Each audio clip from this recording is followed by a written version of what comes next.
Good day, brothers and sisters, my fellow youth at saka mga young single adults. Welcome sa ating video seminar as our activity this week. And hopefully, magkakaroon tayo ng regular activities, no? As we are still under restrictions. So we make do with what we have. So naisip namin na magkaroon tayo ng activity. And ito yung ating ginagawa ngayon na video seminar. So, yung napili ko na topic ngayon, brothers and sisters, mga young men, young women, mga young single adults natin.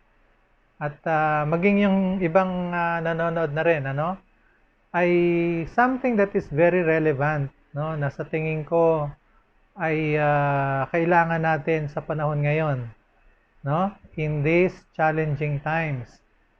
So, kaya naisip ko ito. Pero this is a common topic, no? Naririnig nyo na ito. And alam nyo na talagang common na ito at of course, alam nyo na importante rin naman ito. So, hopefully, makatulong sa inyo to. And that is my objective in presenting to you this seminar para kahit papano, if you have some concerns or some questions or maybe no doubts sa mga nangyayari sa paligid ninyo, yung mga principles na babanggitin ko sa inyo will help you, no? So although we will be discussing a common topic ngayon, I'd like to relate this actually, no, sa gospel ni Jesus Christ.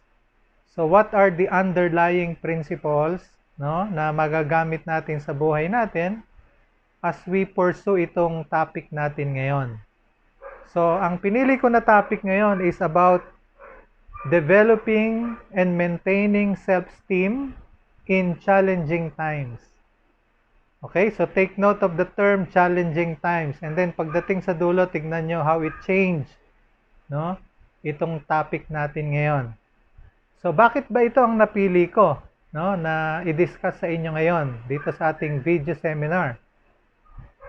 Okay, so let me share to you some facts, no, about self-esteem. Sa panahon natin ngayon, as observed by many, no, na talagang napakaraming mga cases of depression, napakaraming cases ng stress, no, dulot ng unusual and challenging times sa panahon natin. And of course, this will not be the last, no? Marami pa darating ang panahon as we approach, no, yung the ultimate, yung last days natin ngayon. Marami tayong ma-experience that will affect yung ating attitude, yung ating behavior, o yung ating perception sa paligid natin. So, what are the facts that I'd like to share, no, about self-esteem? Sabi rito, no, in this slide, so you will note, na talagang malaki ang epekto, no, sa buhay ng mga kabataan, no? Hindi lang sa kabataan, but basically siguro sa ibang mga tao rin, no? For one example, sabi rito, no, there has been an increase in self-esteem issues amongst boys, with up to half of male students thought to have a low body image. Okay? So, dito naman, sa mga kababaihanan, sabi rito, 80% of females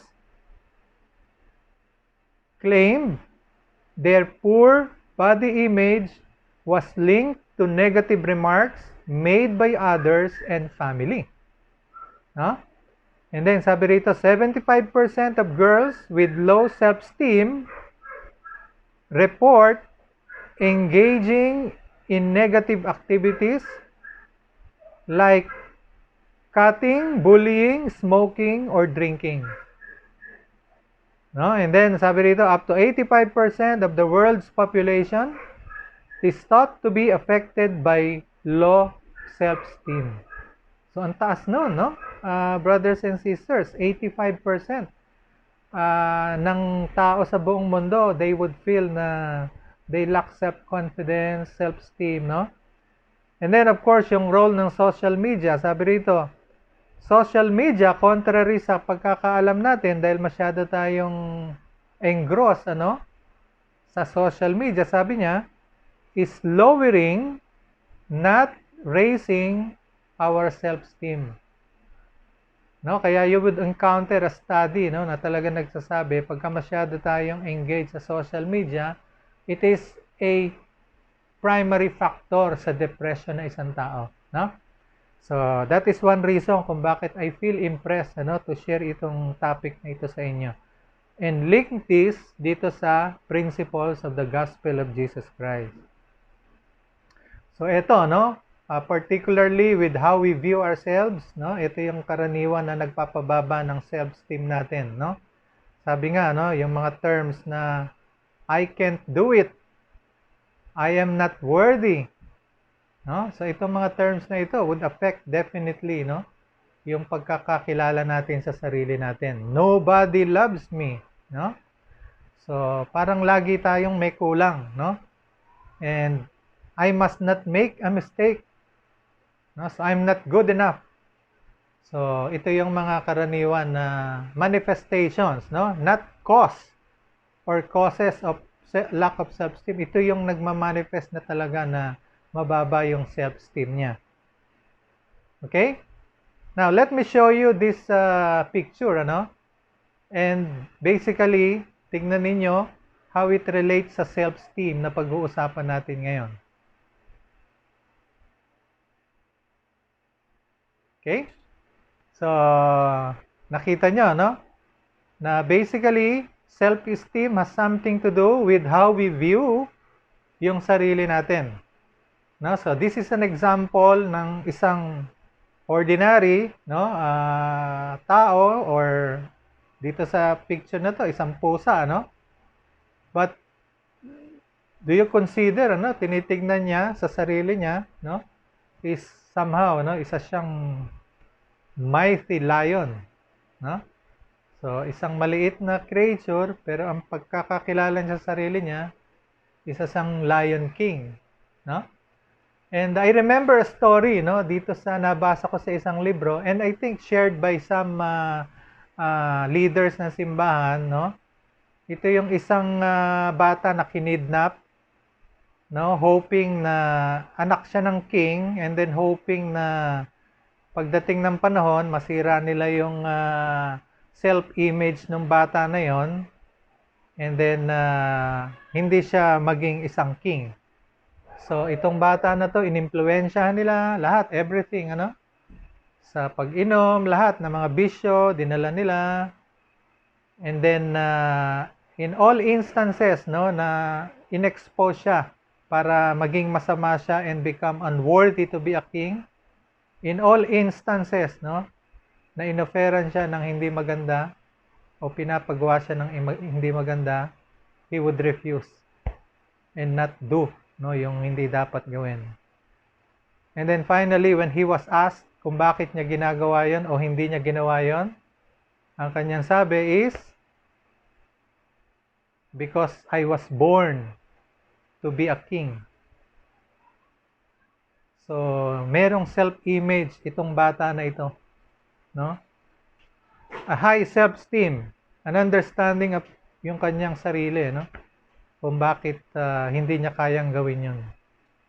So, ang tingin niya sa sarili niya is not a boy, not an ordinary man, kundi ang tingin niya sa sarili niya, he was born to be a king.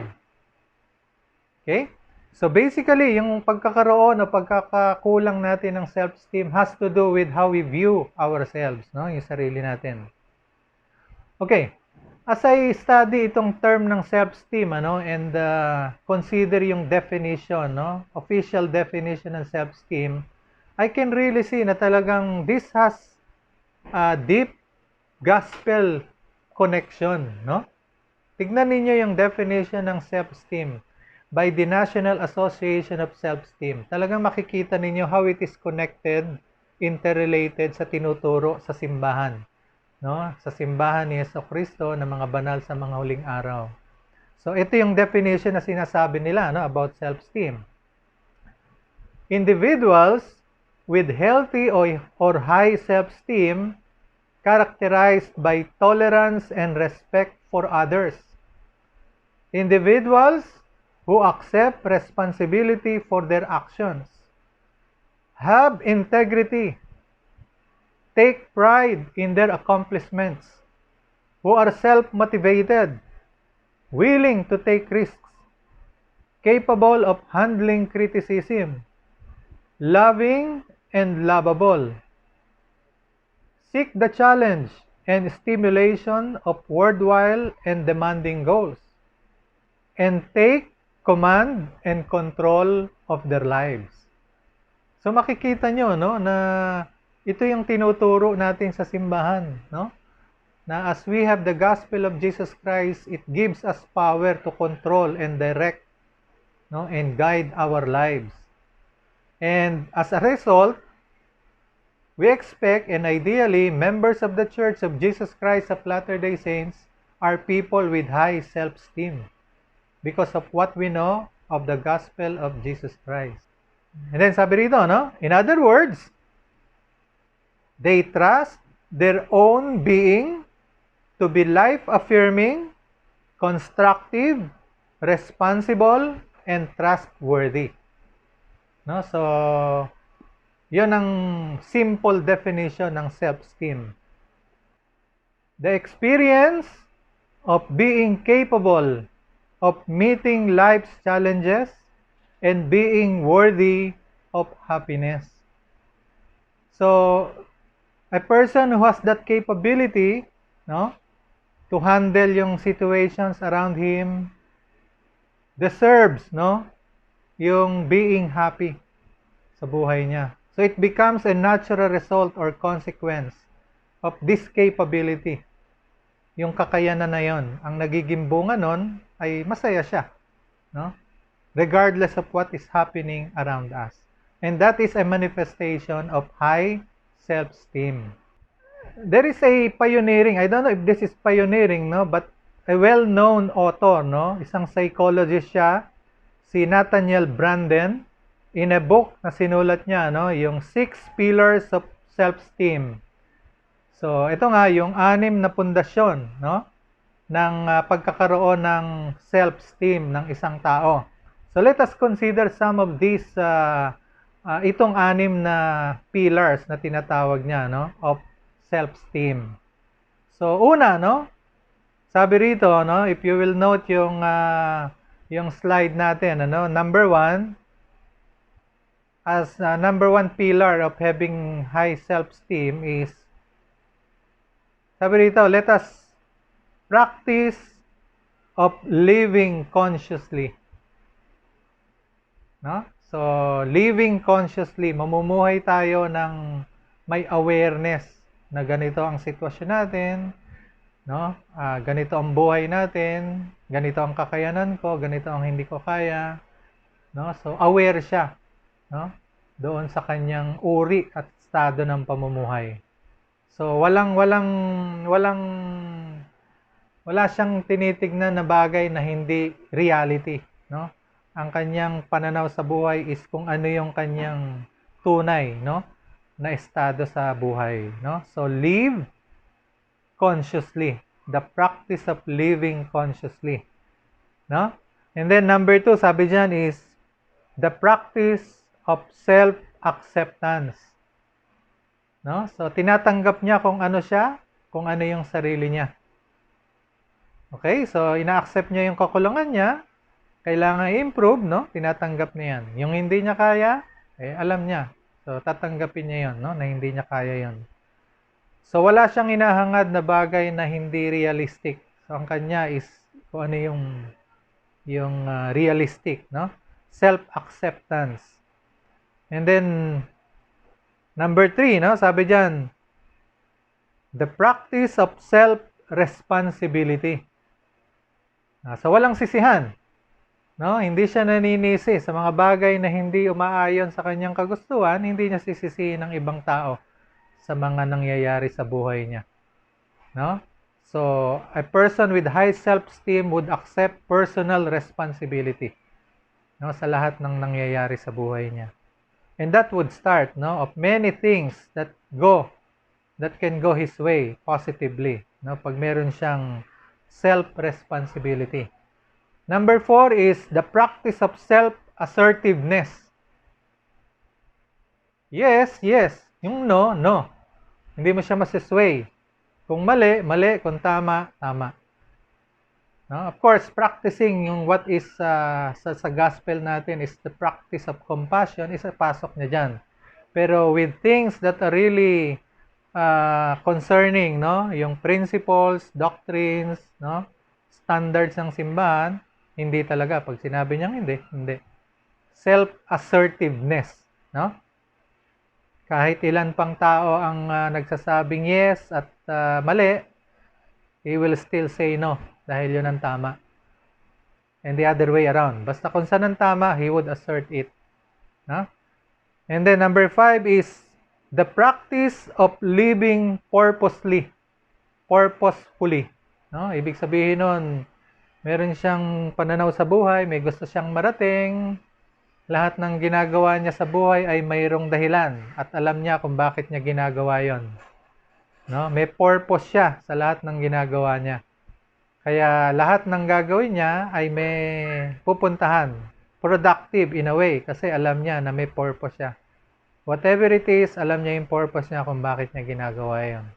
So in a sense, walang mabigat na gagawain sa kanya, walang sayang na oras sa kanya kasi alam niya kung bakit niya ginagawa iyon, no?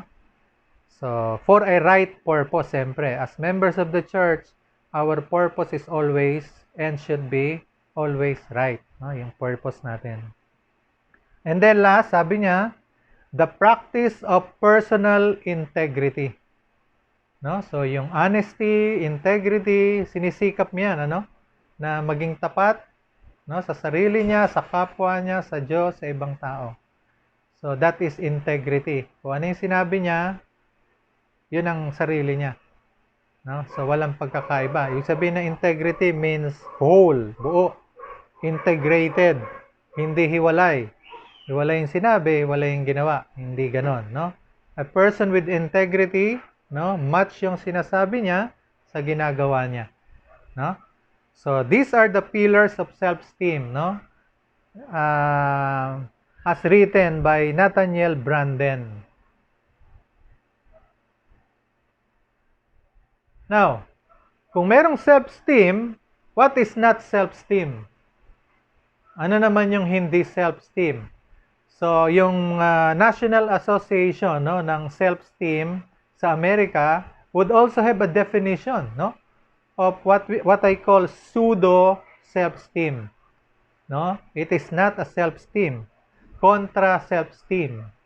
So, parang self-esteem siya, pero sabi nila, hindi ito self-esteem. Hindi iyon self-esteem. So, anong sinabi nila? Okay? So, sabi rito, no? Some have referred to self-esteem as merely feeling good or having positive feelings about oneself.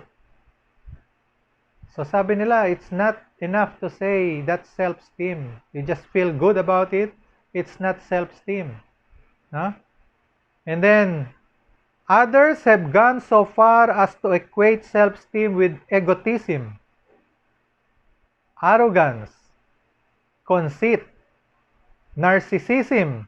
No, siya na lang ang tama. Walang ibang tama, kundi siya. Lahat mali. A sense of superiority. A trait leading to violence. Such characteristics cannot be attributed to authentic, healthy self-esteem because they are actually defensive reactions to the lack of authentic self-esteem. So, tama nga naman, no? Somehow, minsan, pag may ginagawa tayo, we feel good about ourselves, pero mali naman yon kasi binuli natin yung isa.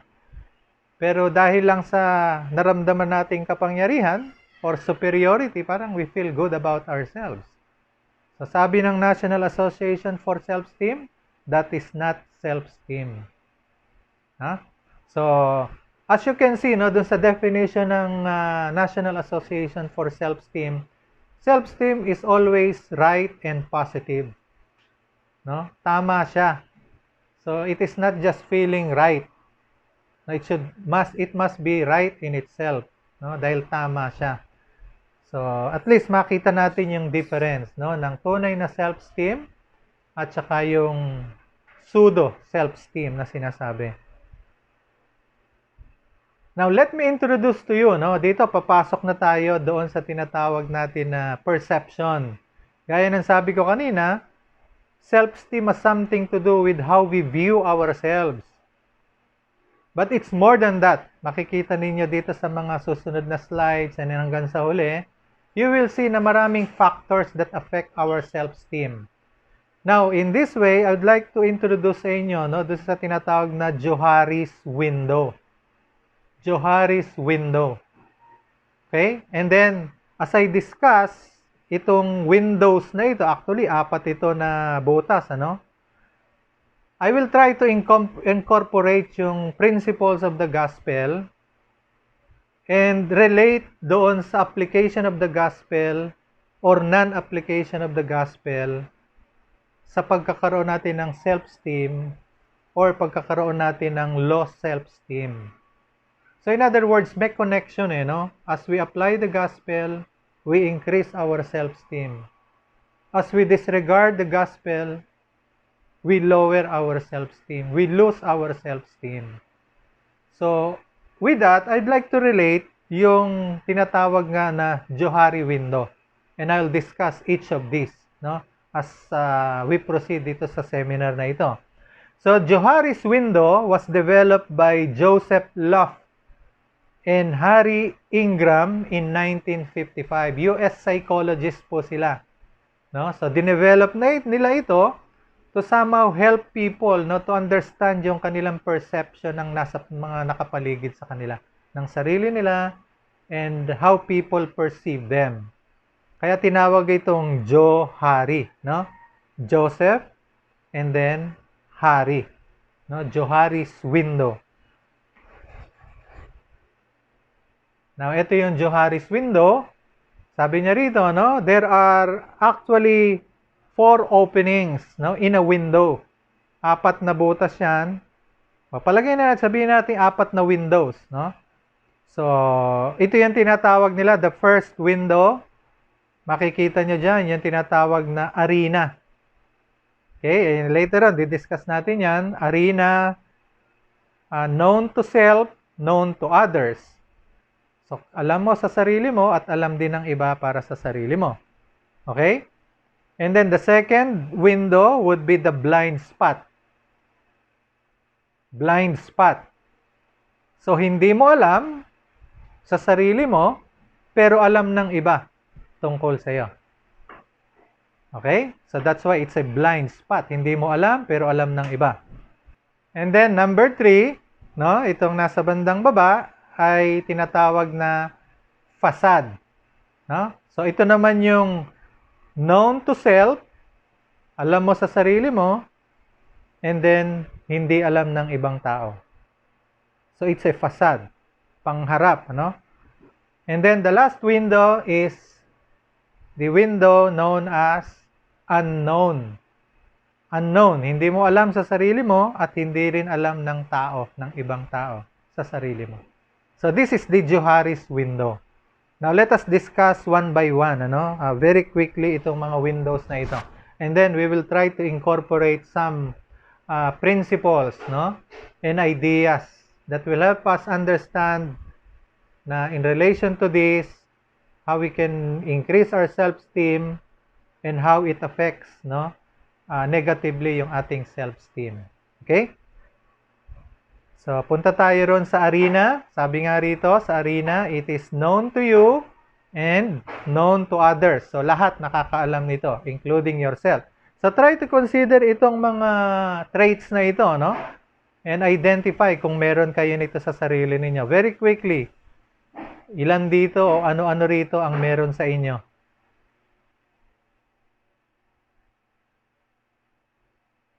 Okay? So, nakikita nyo? Are you accepting? Are you adaptable? Are you energetic? Are you dignified? So, these are the things that maybe some people know about you. At alam mo na ganun ka rin. So, okay yun, nagtutugma, no? So, arena. Are you shy? No? So, mahihiyain ka ba? Are you spontaneous? No? Talagang tuloy-tuloy ka lang, ano? Sa usapan, talagang non-stop. Are you religious? Are you relaxed? So, andyan, ano? Are you helpful? Matulungin ka bang likas? So, alam ba ng tao na matulungin ka? So, these are the things that people know about you and also you know about yourself. So, nakita nyo, no? Tingnan nyo, alin yung mga meron kayo dyan? Are you quiet? No? Are you witty? Wise? Yan. So, these are some of the traits, no, na you could have.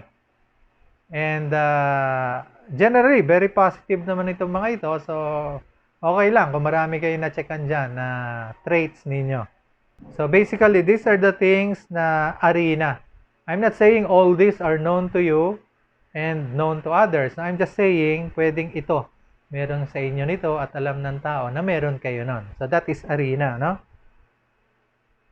Now, let us ponder this question, no, in some questions, no, as we discuss this. Now, in what ways arena enhances self-esteem? So, sa papaanong paraan arena would increase, no, yung ating self-esteem? Okay? So, sa paanong paraan na yung alam ng ibang tao at alam mo ay nagpapalakas ng ating self-esteem. Okay?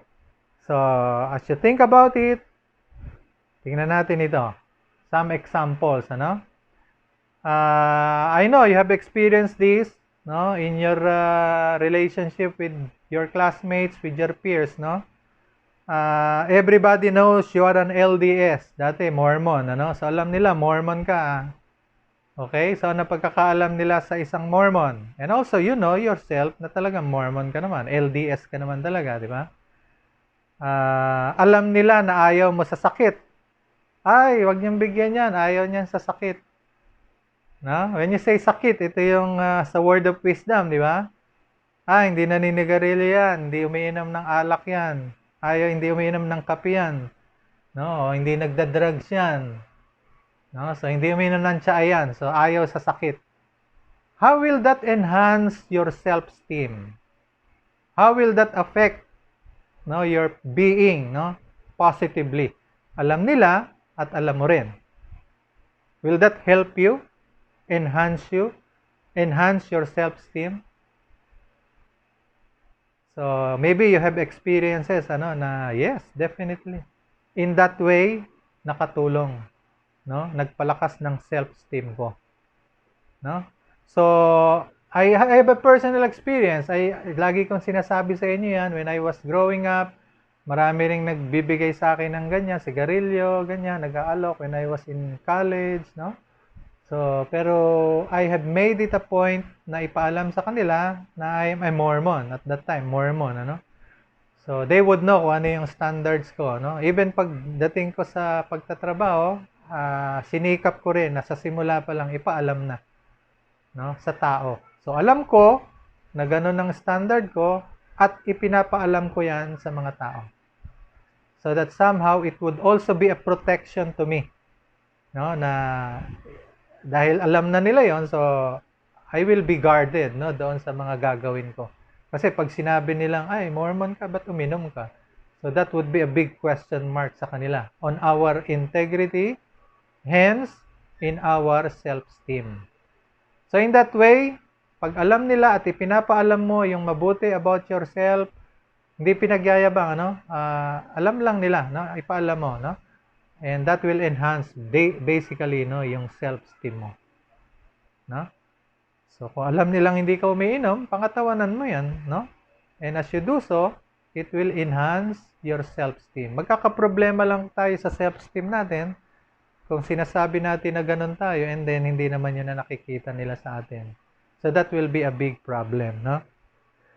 So now, on the other hand, in what ways arena diminishes self-esteem?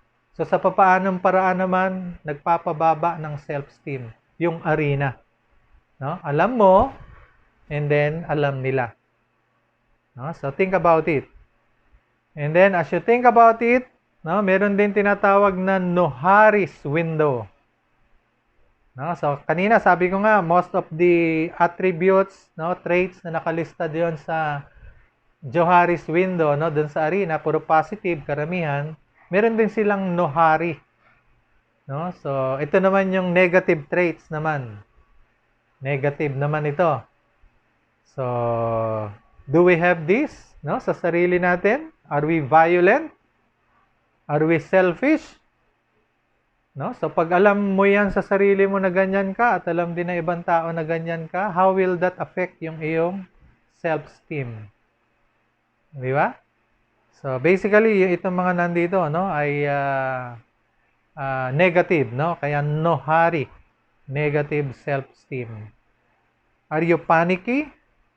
No? Parang natataranta palagi, no? Are you distant? No? Parang wala kang pakialam, no? Are you foolish? Sa mga decision mo, no? Laging sablay at alam nila yan. So, how will that diminish yung alam mo at saka alam nila about you, no? Your self-esteem. Okay, so these are just some of the traits na you could consider. Siguro, isa-isahin nating alisin kung meron tayo dyan na mga nakalista rito, no? Ano pa? Vulgar, no? Sa lahat ng salita natin ba, meron tayong, hindi maganda. Of course, sa mga iba, naririnig natin yan, no? Okay, so ito yung alam natin sa sarili natin na ganun tayo at alam din ng ibang tao na ganun tayo. In a negative way, alam nila na ganun tayo. So, in that way, bumababa yung ating self-esteem. So, the solution is, baguhin natin ang sarili natin. No? Yung mga traits natin, gawin nating positive. Alisin natin yung mga negative traits. And let the people know na nagbago tayo. And in that way, we enhance, no? Rather than diminish yung ating self-esteem. Okay, so let's ponder about this in relation pa rin doon sa arena. Alam mo at alam na ibang tao. Sabi rito, no? One academic advisor stated that in order for one to succeed, one has to impress the right people. How do you feel about this statement? Okay, so think about it for a few minutes. So, kailangan mo ba ipaalam, i-impress yung mga tao na matalino ka, magaling ka? How do you do it? No? How can that enhance your self-esteem? Or nagbo-border tayo sa being boastful, pagiging mayabang? No? So, what's the principle behind, no, that will help us increase yung ating self-esteem? So, anong sagot niyo dyan? So, how do you feel about this statement, no, na you have to impress the right people? Okay, so impress for success. So, that's the question, no? Sabi rito, the gospel of Jesus Christ teaches us that we aren't supposed to do things to be seen of men, to call attention to ourselves, and to aspire to the honors of men. So, nasa scripture lahat yan, ano? So, impress for success.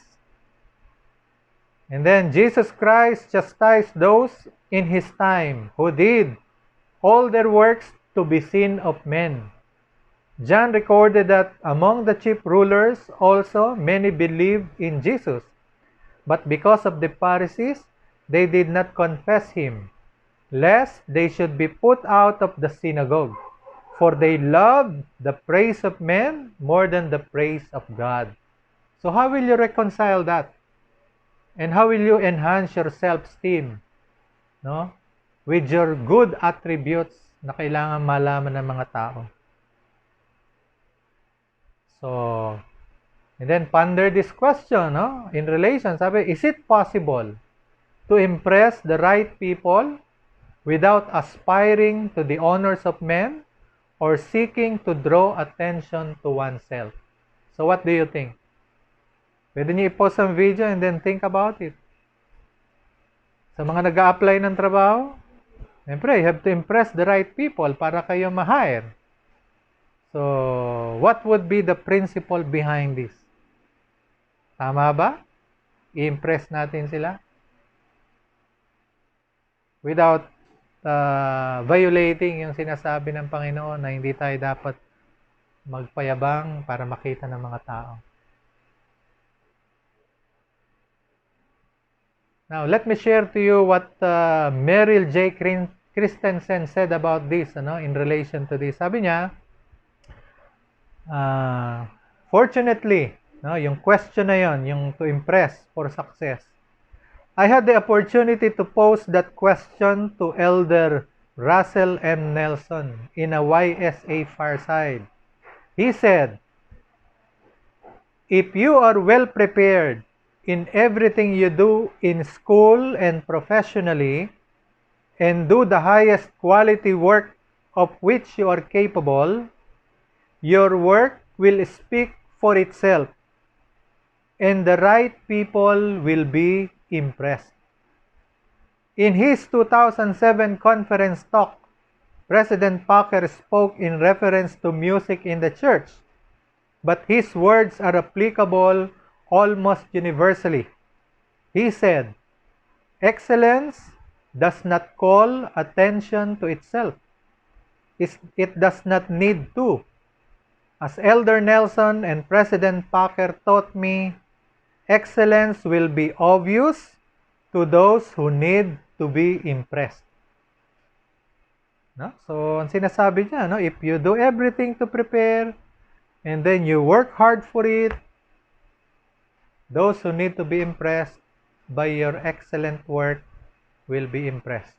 You don't need to, ipagyabang pa yan. They will know it. Kaya nga sabi sa scripture, di ba? In relation to that principle, tama nga naman, kusa siyang lilitaw talaga, kusa siyang lulutang. Without you calling attention to it. Hindi niya kailangan ay, tingnan niya, magaling ako. Hindi niya na kailangang sabihin yun. You don't need to call attention to itself because it will obviously be manifested sa mga tao. And those who need to be impressed will see it. They will see it. Kaya nga sabi sa scripture, therefore, let your light so shine before men, that they may see your good works and glorify your Father who is in heaven.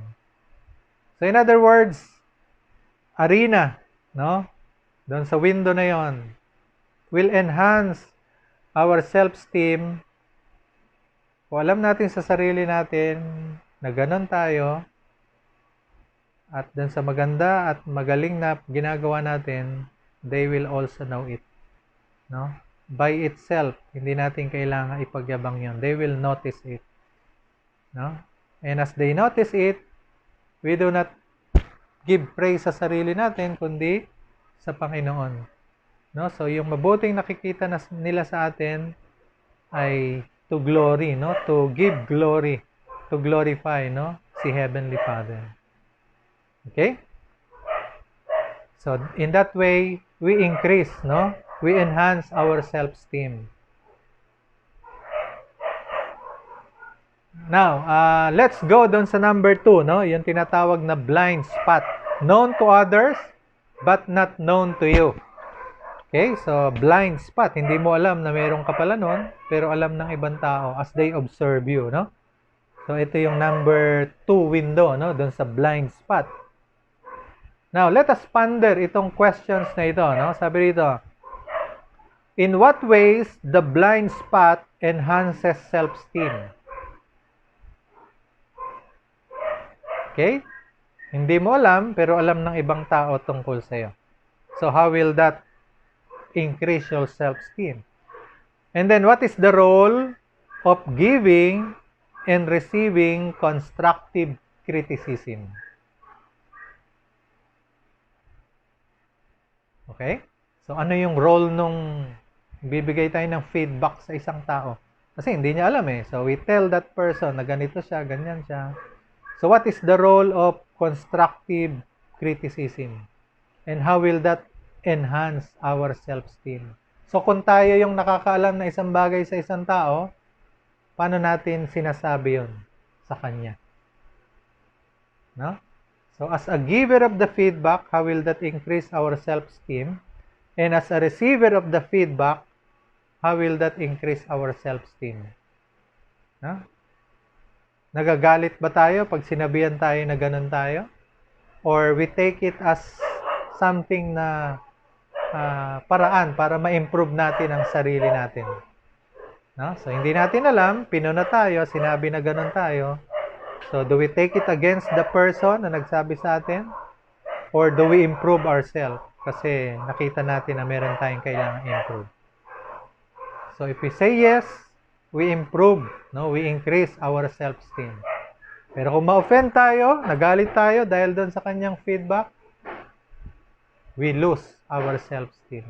We diminish our self-esteem, no? So, kaya malaki yung role ng pagbibigay ng magandang criticism at yung pagtanggap ng magandang criticism. May even yung mga negative criticism sa atin, no? Okay, sabi rito, a wise counsel. If you have difficult problems, talk to people who truly love and care for you.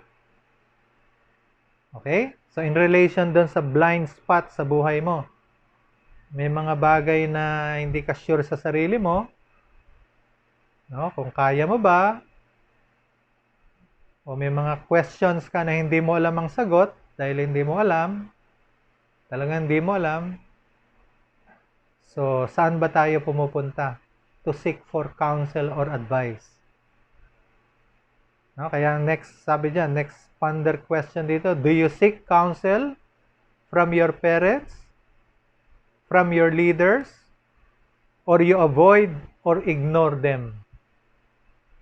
Bahala na, gagawin ko kung ano yung desisyon ko. No? So, parang okay lang.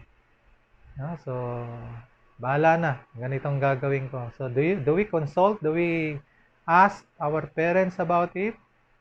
Or do we talk to our bishop? At para humingi ng counsel or kanino mang leader? Or sa kaibigan natin na pinagkakatiwalaan natin, no?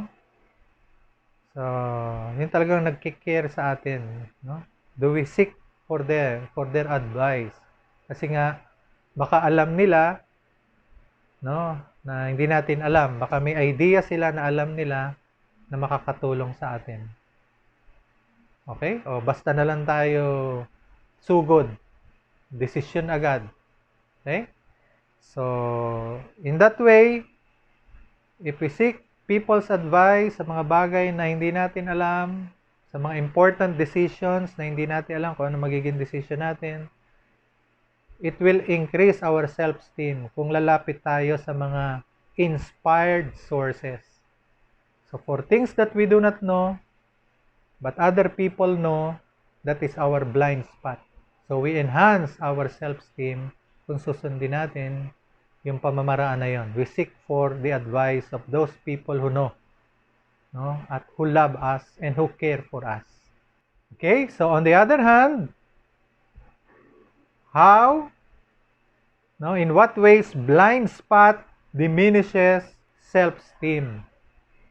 So, sa paanong paraan naman na yung blind spot ay nagpapababa ng self-esteem natin? How does gossiping or backbiting destroy self-esteem and relationships? Okay? So, other people know about you and then they will tell other people, whether correctly, whether rightly or wrongly, no? At kung personal at private yan, hindi natin dapat chinichismis o sinasabi sa ibang tao. So, normally, we would hear na, ay, totoo naman eh. No? So, hindi rin tama yon. Kahit totoo, hindi rin naman dapat natin sinasabi yan sa ibang tao because it's a private matter, no? Or walang consent ng tao, no, na pinag-uusapan natin. So, how will that blind spot window, no, ng isang tao diminish yung self-esteem natin as we engage in backbiting, in gossiping? No? So, definitely, it will diminish, no, yung ating self-esteem. Ito, in relation sa ating mga social media posts, how do these posts, no, build or destroy, uplift or put down, respect or judge other people. No? So, do we say something derogatory, nakakasama sa isang tao in our social media posts? No? So, let's consider it. Kung ine-enhance natin ang self-esteem natin o ng ibang tao sa mga social media posts natin. So, young men, young women, mga young single adults, so this is one area that we could consider ourselves. No? Kung nakakatulong ba ito? No? Kung tama ba yung ating practices sa social media posts natin. Huh? Okay, another issue in relation sa blind spot. No? Alam mo sa sarili mo, hindi mo alam sa sarili mo, pero may nasasabi ang ibang tao, alam nila tungkol sa iyo. No? So, what is the danger of letting others decide what is desirable for us? So, ano naman ang danger nun? Na lagi na lang kung ano yung naririnig nating sinasabi ng ibang tao, yun na lang ang gagayahin natin. So, how will that diminish yung self-esteem natin? May bagong sapatos si kaibigan mo, gusto mo rin bagong sapatos. At pag di nabigay sa'yo, definitely, lulungkot ka. So, it will diminish your self-esteem. Kasi you allow comparison, no? To decide kung ano yung makakapagpasaya sa'yo at kung ano yung gusto mo dahil sa nakikita mo sa ibang tao. So in that sense, pag laging ibang tao ang binabatayan natin sa mga gusto natin sa buhay o sa ginagawa natin sa buhay, it will definitely diminish, no, yung ating self-esteem, yung ating self-confidence. So let's avoid that, no? Sabi nga, let's have purpose sa buhay natin. Huwag natin i-compare ang sarili natin, no? Sa ibang tao. Okay, sabi ni Elder James E. Faust, a shallow self-image is not reinforced by always letting others establish our standards and by habitually succumbing to peer pressure. Young people too often depend upon someone else's image rather than their own. No? So, I agree, no? Dito sa sinabi nito, na huwag tayong palaging magde-depend doon sa sinasabi ng ibang tao. And then, Eleanor Roosevelt, no? First Lady ng United States, sabi niya rito, no one can make you feel inferior without your consent. Okay? So, walang makakapagpababa sa sarili mo nang hindi mo pinapayagan. So, kung maramdaman mo na mababa ka sa sarili mo, dahil pinayagan mo yun. Narinig mo yun at pinayagan mo yun sa sarili mo. Okay? So, no one can make you feel inferior without your consent. Okay, let's move to number 3. Now, this is what is known as facade. So, yung facade, alam mo sa sarili mo tungkol sa'yo, pero hindi alam ng ibang tao. So, this is an interesting contradiction, ano? Kilala mo yung sarili mo na ganun ka, alam mo, pero hindi alam ng ibang tao. That's why it's called a facade. Pangharap lang, pambungad lang, ano? Now, let's ponder these questions. Sabi rito, in what ways does facade enhances self-esteem? So, sa papaanong pamamaraan, nagpapalakas ng self-esteem natin yung facade. Okay? Alam mo sa sarili mo na ganun ka, pero hindi alam ng ibang tao. How does sharing our hidden talents increase our self-esteem? Alam mo naman na magaling kang sumayaw, magaling kumanta, may boses ka naman, pero hindi alam ng ibang tao. Di ba? So, how will sharing your hidden talents enhance your self-esteem? Okay? So definitely, no? Pag nag-practice ka and then you are serious about it and then share it sa ibang tao, it will definitely enhance your self-esteem. Magaling ka naman palang kumanta eh. No? So, maigi sinare mo sa kanila. Nalaman nila, no? Na magaling ka palang sumayaw, magaling ka palang kumanta. And then last question to ponder, sabi dito, how does it make you feel when you do simple and quiet acts of service? So, yung secret, no, na paglilingkod, sikretong paglilingkod, walang announcement, no? You just do it quietly. How will that enhance your self-esteem? In real way, no? In the Lord's way. Walang nakakakita, walang nakakaalam, but you do it because you know it is the right thing to do. Huh? So, how does it make you feel when you do simple and quiet acts of service? Excited ka ba? Kung ikaw lang o dalawa lang kayo, so that's good. No? Dahil kahit walang nakakakita, you want to do it. Or mas excited ka pag medyo maraming tao, no? Doon sa pinapagawa sa iyo. So, just a consideration, no? Na things that we could ponder sa sarili natin in relation sa tinatawag na facade. Alam mo sa sarili mo, pero hindi alam ng ibang tao. Okay? So, in essence, ito yung sabi ni President Howard W. Hunter, ano? In relation doon sa binabanggit natin na service, no? I think we should be aware that there can be a spiritual danger to those who misunderstand the singularity of always being in the spotlight. They may come to covet the notoriety and thus forget the significance of service being rendered. We must not allow ourselves to focus on the fleeting light of popularity or substitute the attractive glow for the substance of true but often synonymous labor that brings the attention of God, even if it does not get coverage on the 6 o'clock news. In fact, applause and attention can become the spiritual Achilles heel of even the most gifted among us. No? So, yung sinasabi niya, hindi tayo dapat magpa-spotlight, no? Doon sa mga ginagawa natin. So, they may not know it, but we do it nonetheless, no? Dahil yun alam natin na yun ang tamang gawin. And then, sabi ni Elder Robert L. Simpson, I wish to declare without reservation that the ultimate judgment for every man will be on the simplest terms, and most certainly on what each has done to bless other people in a quiet, unassuming way. Okay, so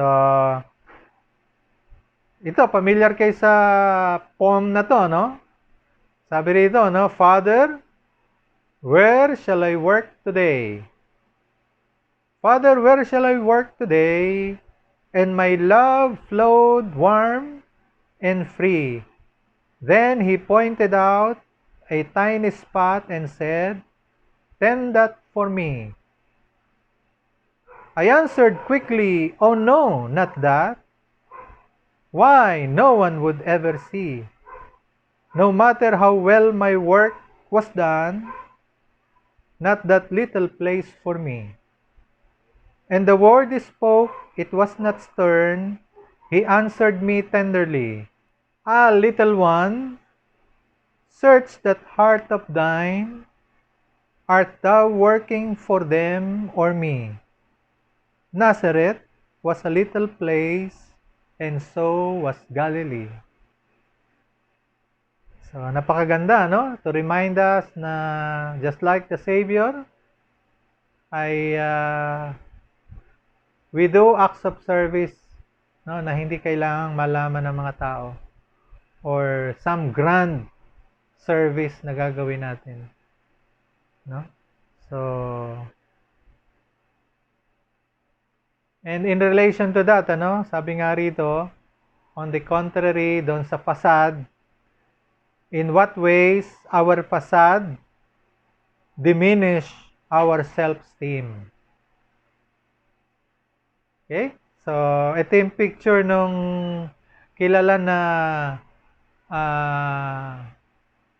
village, no, sa Russia.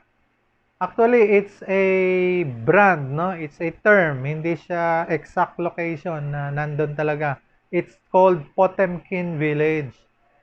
No, na yung facade ay inayos, no, dahil may isang bibisita na dignitary para makita nila na prosperous yung lugar. Pero in reality, harap lang naman talaga yung maayos, and then doon sa loob talaga sira-sira. So that's why they called it Potemkin Village, no? So, in what ways our facade diminish our self-esteem? Now, let's ponder these questions,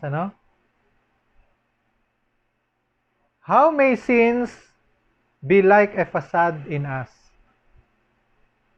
Sa papaanong paraan yung mga kasalanan ay parang facade sa isang tao? Are you living a double life?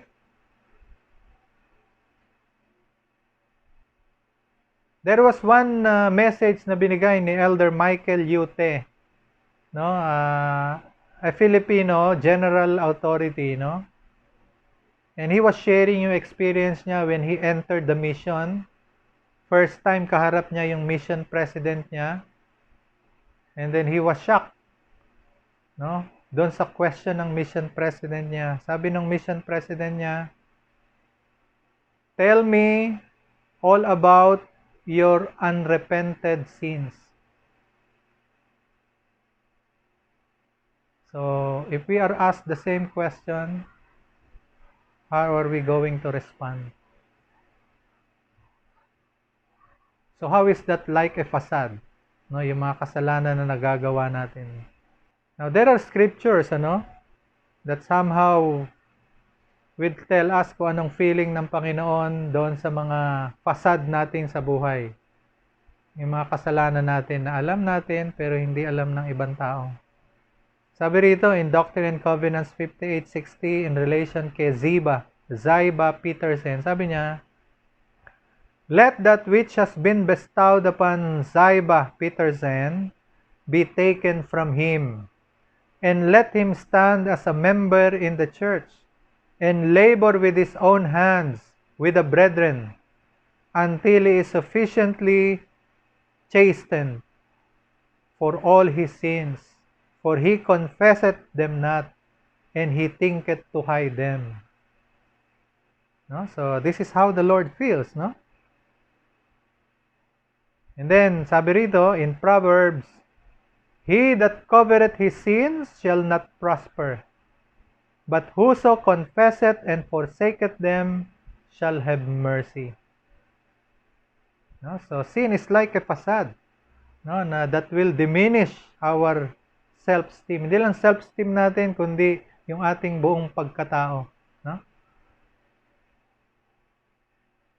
And then, in relation to the priesthood and the priesthood power, sabi rito, "That they may be conferred upon us, it is true, but when we undertake to cover our sins, or to gratify our pride, our vain ambition, or to exercise control or dominion or compulsion upon the souls of the children of men in any degree of unrighteousness, behold, the heavens withdraw themselves, the Spirit of the Lord is grieved, and when it is withdrawn, amen to the priesthood or the authority of that man."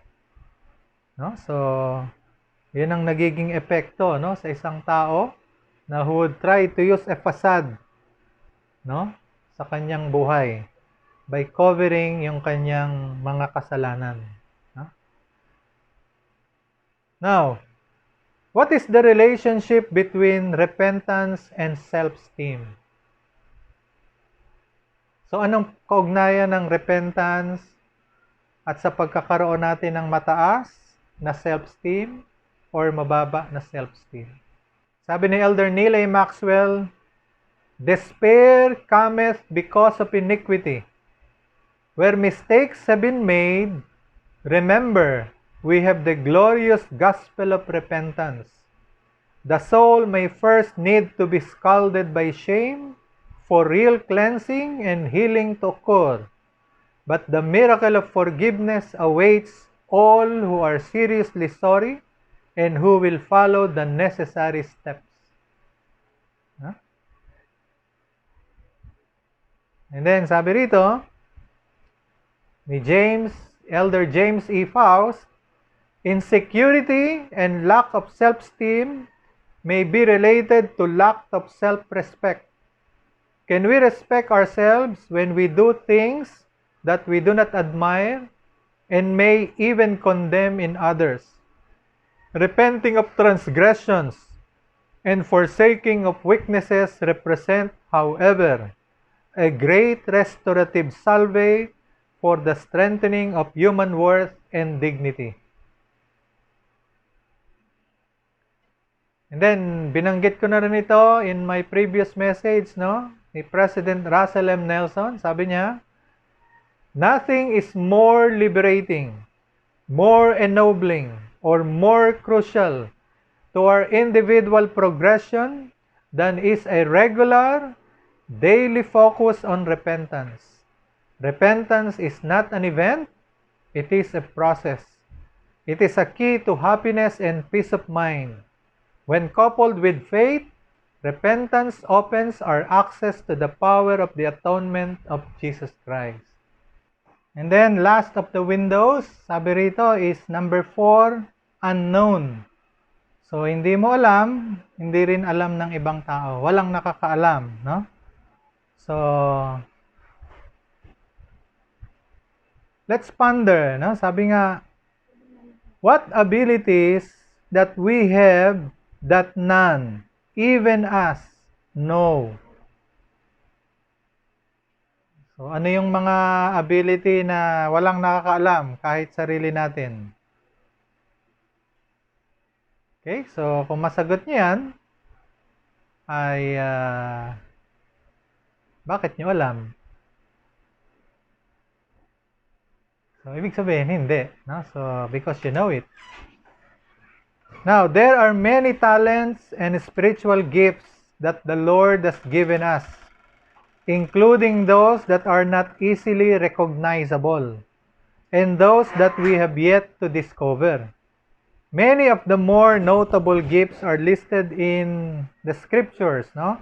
1 Corinthians chapter 12, Galatians 5, Moroni chapter 10, Doctrine and Covenants section 46. I hope you will have time para basahin nyo itong mga verses, itong mga references na ito, no?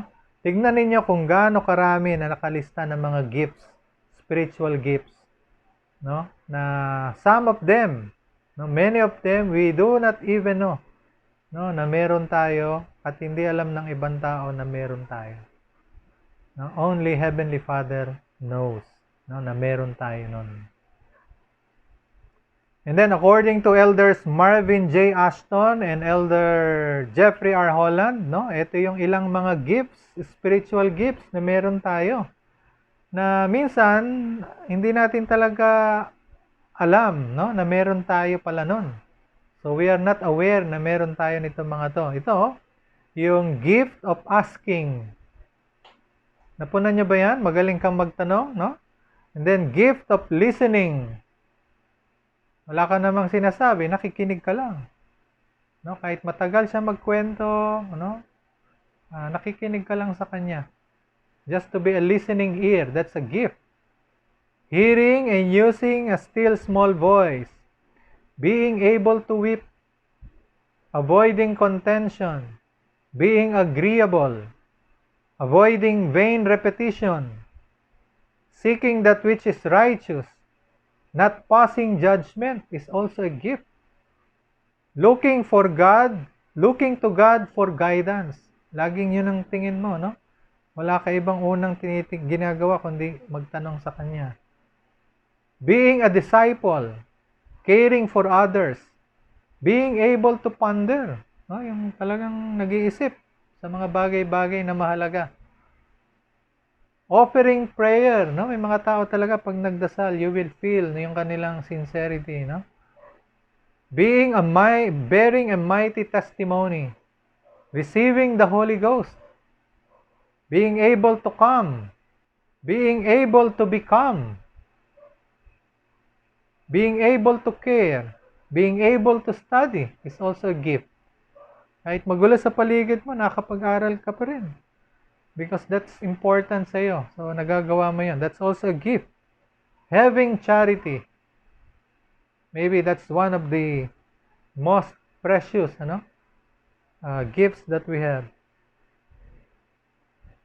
Kaya nga sabi ni Elder Bruce R. McConkie, no, in relation sa mga gifts na maaring hindi natin alam na meron tayo at hindi alam ng iba na meron tayo. Sabi niya, spiritual gifts are endless in number and infinite in variety. So napakarami pala, no, ng mga gifts. Hindi natin mabibilang, no? Walang bilang, kundi napakaraming mga gifts. So these are things na magagawa natin because kailangan na gawin natin, no? Dahil importante sa buhay natin. And then let's ponder some of these questions. Sabi, if there are many more gifts, infinite of them, how might we come to know them? How might we develop gifts that we need at this time? So, how might developing some of these gifts increase our self-esteem? So, doon sa mga nilista ko, no, at doon sa mga nakalagay sa scripture na mga spiritual gifts, makaisa o dalawa ka lang na ma-develop doon, definitely. Nagkaroon ka, nalaman na ibang tao na meron ka noon, it will definitely enhance our self-esteem. So, hindi naman kailangan lahat kasi sabi nga, at least binigyan tayo ng kahit isa na spiritual gift. That is enough para magawa natin yung mission natin. But if we can have more additional gifts na ma-enhance yung uri, quality ng buhay natin at ng ibang tao na nakapaligid sa atin, kailangan nating asamin yung mga spiritual gifts na yan, no? And that will make us happy. And then that will increase yung ating self-esteem na sinasabi. Now, let me share to you, sabi nga, how can we develop these gifts? Very quickly, let me run down 5 things that will help us increase our self-esteem as we seek itong mga spiritual gifts na maaring wala tayo, na gusto nating idagdag sa sarili natin. No? Number 1 is work, and work hard. So, walang tatalo, no? Kung gusto nating malaman ng isang bagay, ma-develop sa sarili natin na isang bagay, walang tatalo sa trabaho actually. Kailangan gawin natin, kailangan gumawa tayo, no?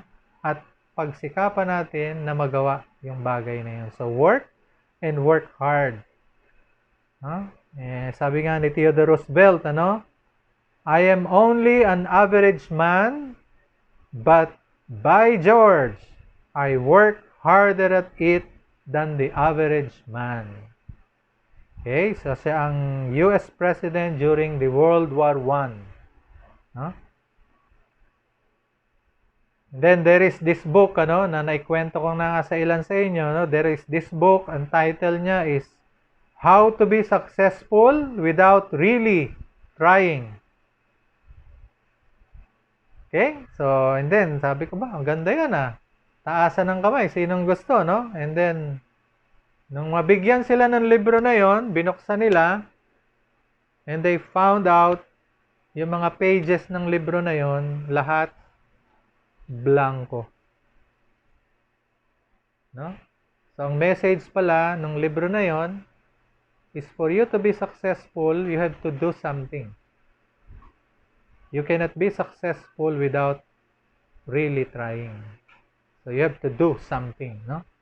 You have to work at it and then work at it hard. Now, what is the relationship between self-esteem and self-reliance? So alam naman natin yan, if you are able to provide para sa sarili mo, para sa family mo, para sa mga umaasa sa iyo, you are self-reliant, therefore you have that self-esteem because you have the capability. No? So, kaya nga sabi, no, nothing gives someone great feeling of self-worth than a work where he can become productive and useful for himself, for his family, and for others. So, napaka-direct ng connection, no? Ng self-reliance at saka ng self-esteem. So, if we want to have self-esteem and develop gifts that we might not have, we have to work and work hard. And then number 2, study and study, read and educate ourselves. So, kailangan ng aral, basa, aral, mag-aral at mag-educate ng sarili natin. For us to receive things that we do not have, to know things that we do not know, and thereby improve our self-esteem, increase our self-esteem. So, sabi nga sa scripture, no, it is a commandment that we should study and seek learning, no, from the best books. So, it's a commandment to study, no, diligently, to seek learning, no, by study and by faith. So, it is a commandment, no, brothers and sisters. So, we know, we increase, we improve, we add to what we know, to what we can do as we study. No? Then, I always share this, that we should search the scriptures daily. We should study the scriptures daily. That is one way to know the spiritual gifts, to have spiritual gifts sa buhay natin. No, to add things na mga bagay na kailangan natin na wala tayo. No? And thereby increase our self-esteem.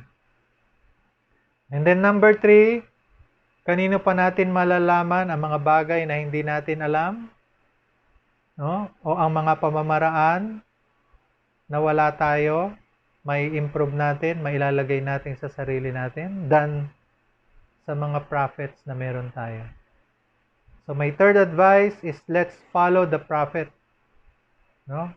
Sabi nga sa scripture, kung ano man ang sabihin ng mga elders, including ang ating living prophet, when moved upon by the Holy Ghost, shall be scripture, shall be the will of the Lord, shall be the mind of the Lord, shall be the word of the Lord, shall be the voice of the Lord, and the power of God unto salvation. So yung power na sinasabi ron is yung added capability, no? Na magkakaroon tayo, no? Because we followed, no? Yung sinasabi ng Panginoon through the living prophet. So we increase our self-esteem as we come to know ways, no? Mga pamamaraan ng Diyos through His prophet. And then number 4, be worthy of the Holy Ghost. No, kasi sabi nga sa scripture, di ba? The Holy Ghost will tell us, will show us all things what we should do. So may mga bagay na wala tayo, hindi natin alam, gusto nating idagdag sa sarili natin. We should be worthy of the Holy Ghost. Parang Holy Ghost will teach us these things. And if we do so, magkakaroon tayo ng kaalaman through the Holy Ghost kung ano yung dapat nating gawin para ma-improve natin ang sarili natin. Para madagdagan natin yung spiritual gifts na meron tayo. No? And thereby increase our self-esteem. Then, sabi nga ni President Russell M. Nelson sa recent message niya, our Father knows that when we are surrounded by uncertainty and fear, what will help us the very most is to hear His Son. When we seek to hear, truly hear His Son, we will be guided to know what to do in any circumstance. So, the Holy Ghost will tell us, no? As we try to hear His Son, no? Receive revelation through Jesus Christ, through the Holy Ghost. No? And then last, we receive ordinances and covenants. Brothers and sisters, ito yung pinakamahalaga sa buhay ng isang tao. So that eventually, if not in this life, in the next life, yung mga wala tayo, yung mga hindi natin alam, will be given to us by the Lord in full measure. Kaya isang paraan para i-increase natin ang ating spiritual gifts, padamihin natin ang ating spiritual gifts, and increase our self-esteem is to receive, to make ordinances and covenants sa simbahan. No? As I have said, doon sa sinabi ni Elder Packer, ulitin ko sa inyo, itong napakagandang sinabi niya. If we have ordinances performed, and if we have made the higher covenants, what other things we might have missed in this life really do not matter. We can even be sick, and we can be afflicted, and we can be poor, and we can be ignorant of many things. But if we receive our ordinances and covenants and keep them, we have truly lived. If we do not have these sacred things anchored in our lives, whatever else we may achieve in mortality will be of very little value in eternity. So, through ordinances and covenants in the priesthood, pinapangako ng Diyos na anumang bagay na wala tayo rito sa buhay na to o hindi natin nalaman na enjoy sa buhay na ito, He will give to us in the next life, in full measure, with Him, in the presence of Heavenly Father, in the presence of Jesus Christ, and with our eternal families. So napakahalaga that as we seek to increase yung ating spiritual gifts, is we make and enter into ordinances and covenants. Kaya nga sabi, in the ordinances thereof, the power of godliness is manifest. And without the ordinances thereof, and the authority of the priesthood, the power of godliness is not manifest unto men in the flesh. So malalaman natin itong mga spiritual gifts na ito that will increase our self-esteem, our confidence through ordinances and covenants. We will have power, capability. Power means capability. No? Nakakailanganin natin sa buhay. So, brothers and sisters, let me end by sharing yung sinabi ko rin sa simula na ang title nito ay Developing and Maintaining Self-Esteem During Challenging Times. Pero in reality, this is increasing, developing our self-esteem at all times. No? So, hindi ito namimili ng panahon na challenging times lang natin i-apply ito. But this can be applicable, yung mga principles na na-share ko sa inyo sa lahat ng panahon. Because they involve the gospel of Jesus Christ. So self-esteem and the gospel of Jesus Christ are directly related.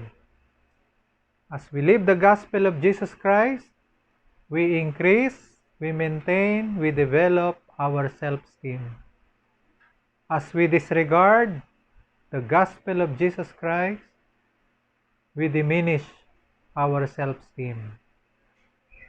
Kaya nga ang scripture na gusto ko i-share sa inyo to end itong presentation na ito, makikita natin sa Doctrine and Covenants section 121 verse 45.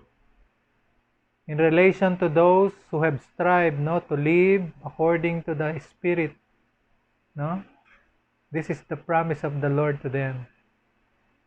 Then shall thy confidence wax strong in the presence of God.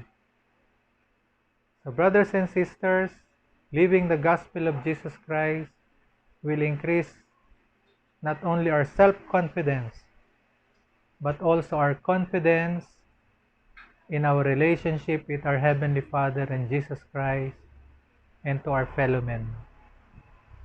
So this is the essence, the real essence of self-esteem. Having confidence to face anyone, ourselves, other people, Heavenly Father, and Jesus Christ with all confidence, knowing that we have done our best, no, to live and apply the principles of the gospel. So may the Lord bless you. Sana may natutuhan kayo dito sa aking presentation. So I'd like to share this testimony and thoughts with you with all my love to you and confidence in you, no, that you are a chosen generation. You are here to do a great work, a great latter-day work. So increasing your self-esteem will prepare you for that mission, for that great work. So I'd like to share this in the name of Jesus Christ. Amen.